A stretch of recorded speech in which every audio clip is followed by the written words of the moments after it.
A universal healthcare system free at the point of delivery is what the overwhelming majority of the British people want. Something which I remain firmly committed to.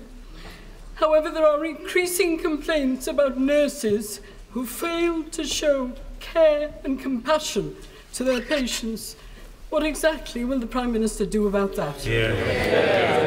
I think the Honourable Lady speaks for the whole House and the whole country in raising this issue, and I know how painful it must have been with what she's witnessed in her own life and with her own family.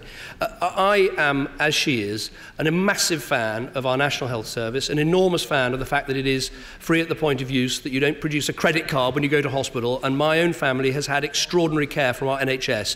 But we don't do our NHS, or indeed our nurses, any favours if we don't point out there are some very real problems in parts of our health and care systems. As a constituency MP, I see quite a few letters from people, particularly elderly people and their relatives, who are not getting the sort of care that's appropriate in hospitals.